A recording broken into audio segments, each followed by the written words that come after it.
Hello friends, welcome to BPSC right way. स्वागत है आप सभी का बीपीएससी राइट वे के इस चैनल पर। इस वीडियो के माध्यम से हम आपको बिहार एसएससी इंटर लेवल के जो एग्ज़ाम होने वाला है उससे संबंधित सभी जरूरी जानकारी इस वीडियो के माध्यम से आपको उपलब्ध कराई जाएगी। चाहे वो इस परीक्षा की आवेदन तिथि हो, इस परीक्षा में क्वालिफाइंग मार्क्स कितने हैं, परीक्षा का पैटर्न क्या है, नेगेटिव मार्किंग कितनी है और परीक्षा का पूरा सिलेबस क्या दिया गया है, इन सभी सवालों के जवाब आपको इस एक वीडियो में मिल जाएंगे। तो बने रहिए अंत तक। और अब बिना समय गवाए शुरू करते हैं आज का वीडियो। तो सबसे पहले बात करते हैं कि बिहार कर्मचारी चयन आयोग यानी बीएसएससी ने इंटर लेवल की ये जो वैकेंसीज हैं इसकी अधिसूचना जारी की है। अब इसके माध्यम से कुल 23,175 पद भरे जाएंगे। एक्चुअल में जो इसका मूल विज्ञापन था वो 2023 में आया था और विज्ञापन संख्या थी 2/23। अब ये जो विज्ञापन है ये संशोधित है, जिसका नाम है 2/23A। इसमें अब नई जो 10,976 अतिरिक्त रिक्तियों को जोड़ दिया गया है। तो जो पुराना आपका विज्ञापन आया था उसमें लगभग 12,000 के आसपास वैकेंसीज थी, लेकिन क्योंकि आयोग को 10,000 के आसपास नई रिक्तियां मिली तो अब ये कुल संख्या 23,175 हो गई है। आप जो वेबसाइट है bssc.bihar.gov.in यहाँ से अप्लाई कर सकते हैं। एक बात ध्यान रखने की है कि जिन लोगों ने 2023 में इस वैकेंसी के लिए अप्लाई किया था उन्हें दोबारा इसको अप्लाई करने की जरा भी जरूरत नहीं है। तो जो नए बच्चे हैं या जिन्होंने ये उस दौरान एप्लीकेशन फॉर्म फिल नहीं किया था उनके पास अच्छा मौका है, वो दोबारा से इस वेबसाइट पर जाकर इस वैकेंसी को फिल कर सकते हैं। अब बात करते हैं कि कुछ इम्पोर्टेंट डेट्स की। तो जैसे कि आपको जानकारी है 27 सितंबर को इसका नोटिफिकेशन आया था।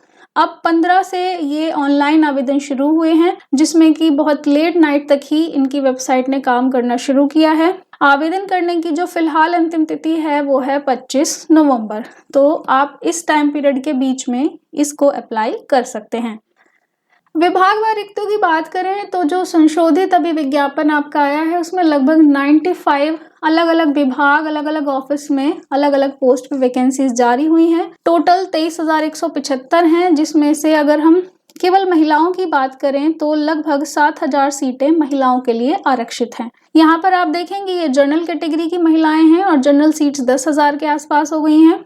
उसी तरह से अनुसूचित जाति, अनुसूचित जनजाति, इसके बाद आप यहाँ पर देखेंगे अत्यंत पिछड़ा वर्ग, ये संख्या केवल पिछड़े वर्ग की महिलाओं के लिए है। तो ये जो वैकेंसीज हैं इनमें से 23,175 में से लगभग 7,000 औरतों के लिए, वो भी कौन सी, जो 35% का आरक्षण का रिसेंट में आपके सामने जिक्र हो चुका है सरकार के द्वारा। यहाँ पर केवल बिहार की महिलाओं को ही 35% आरक्षण क्षैतिज वाला हॉरिजॉन्टल रिजर्वेशन मिलेगा। ये यहाँ पर अपने जो हमारे स्वतंत्रता सेनानी हैं उनके रिलेटिव्स के लिए और यहाँ पर अपने दिव्यांग भाइयों के लिए वैकेंसीज दी गई हैं। ठीक है। तो एक बात और इम्पॉर्टेंट है जो कि है रिजर्वेशन के डॉक्यूमेंट से रिलेटेड। आपको जाति प्रमाण पत्र लगाना है, आवास लगाना है, या फिर इनकम का सर्टिफिकेट लगाना है, या फिर EWS का सर्टिफिकेट लगाना है। तो ये सारे सर्टिफिकेट आपके इस फॉर्म फिलिंग की जो डेट है लास्ट 25 नवंबर, उससे पहले की ही होने चाहिए। जो उनकी इशू डेट होगी सर्टिफिकेट की वो 25 से पहले की होनी चाहिए, वरना उनका कोई फिर वैलिडेशन नहीं रहेगा। क्योंकि आपको फॉर्म फिल करते समय उन डॉक्यूमेंट्स का जो सर्टिफिकेट नंबर है वो डालना पड़ेगा और मेंस के टाइम पर आपको फिजिकली उन्हें अपलोड भी करना होगा। तो इसलिए जिन लोगों ने अभी तक डॉक्यूमेंट्स नहीं बनवाए हैं वो अपने सारे डॉक्यूमेंट्स बनवा लीजिए 25 से पहले।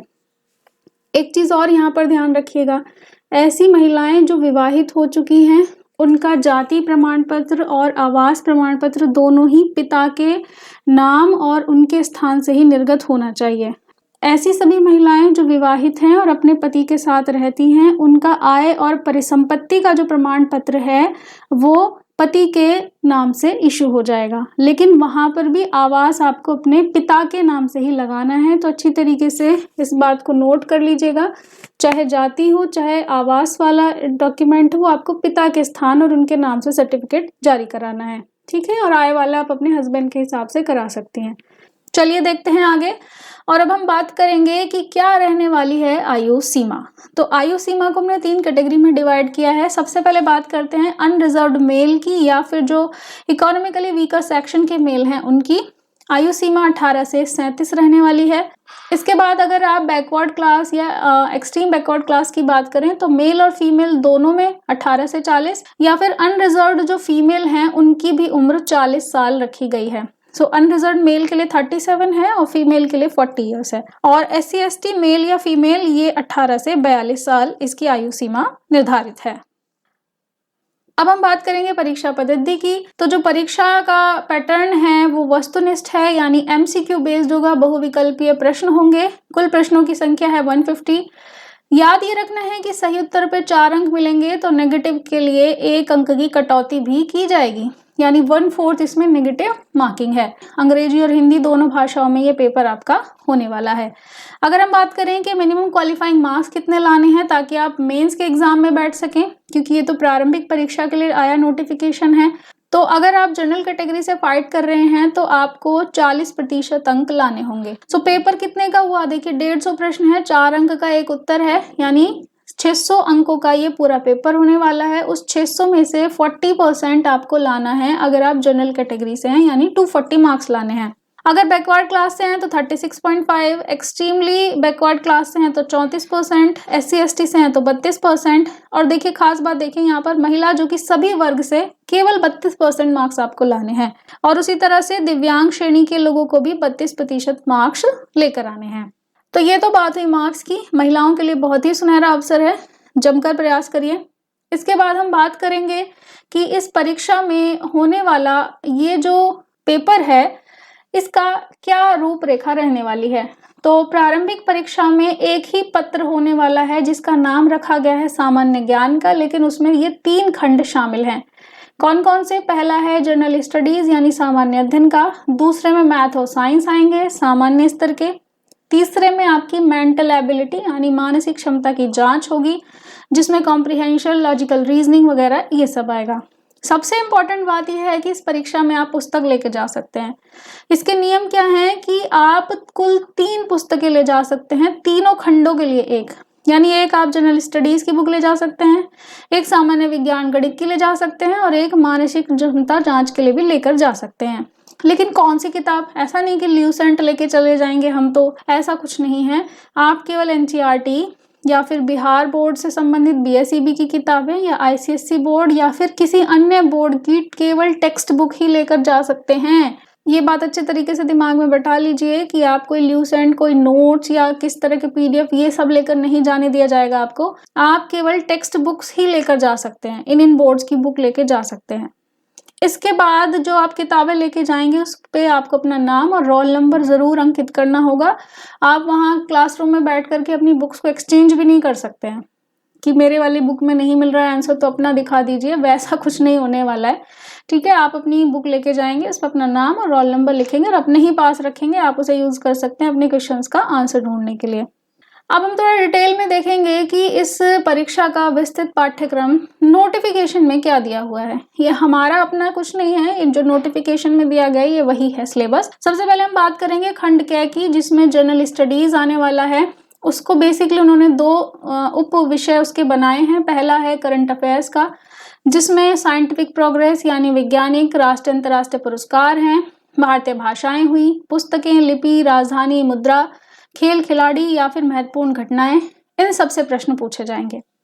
अगर हम बात करें कुछ और जनरल स्टडीज के टॉपिक्स की, तो पड़ोसी देशों का इतिहास, भारत का इतिहास, भारत की संस्कृति, भारत का भूगोल, आर्थिक परिदृश्य क्या है, स्वतंत्रता आंदोलन क्या रहा, भारतीय कृषि, प्राकृतिक संसाधनों की प्रमुख विशेषताएं, भारत का संविधान, राज्य व्यवस्था, देश की राजनीतिक प्रणाली, पंचायती राज, सामुदायिक विकास, पंचवर्षीय योजनाएं और राष्ट्रीय आंदोलन में बिहार का योगदान। ये सारे टॉपिक्स इस बार के सिलेबस में दिए गए हैं।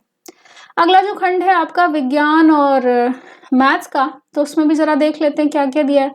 जनरल साइंस में इन्होंने आपको physics, chemistry, biology as usual दी है। ज्योग्राफी को इसका पार्ट मान सकते हैं आप, फिजिक्स से रिलेट करता है ये उसमें साफ तौर पे लिखा है कि ये मैट्रिक स्तर का होगा, यानी 10th लेवल का ही होगा ये।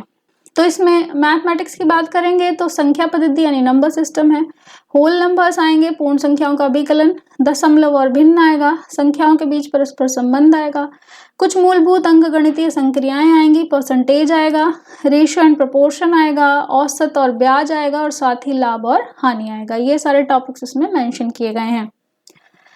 इसके बाद यदि आप बात करेंगे खंड ग की, जो कि मानसिक क्षमता जांच है, मेंटल एबिलिटी का टेस्ट है, तो उसमें दोनों तरीके का जो प्रश्न है वो आएंगे, वर्बल भी आएगा रीजनिंग और नॉन वर्बल रीजनिंग भी आएगी। ठीक है, कुछ टॉपिक्स मेंशन किए गए हैं जैसे कि सादृश्यता यानी एनालॉजी, समानता और भिन्नता, स्पेस विजुअलाइजेशन यानी स्थान कल्पना, समस्या समाधान, विश्लेषण, दृश्य स्मृति, विभेद यानी डिस्क्रिमिनेशन, अवलोकन, संबंध अवधारणा यानी हम इनके चाचा हैं तो वो हमारे क्या लगेंगे, रिलेशनशिप कंसेप्ट्स।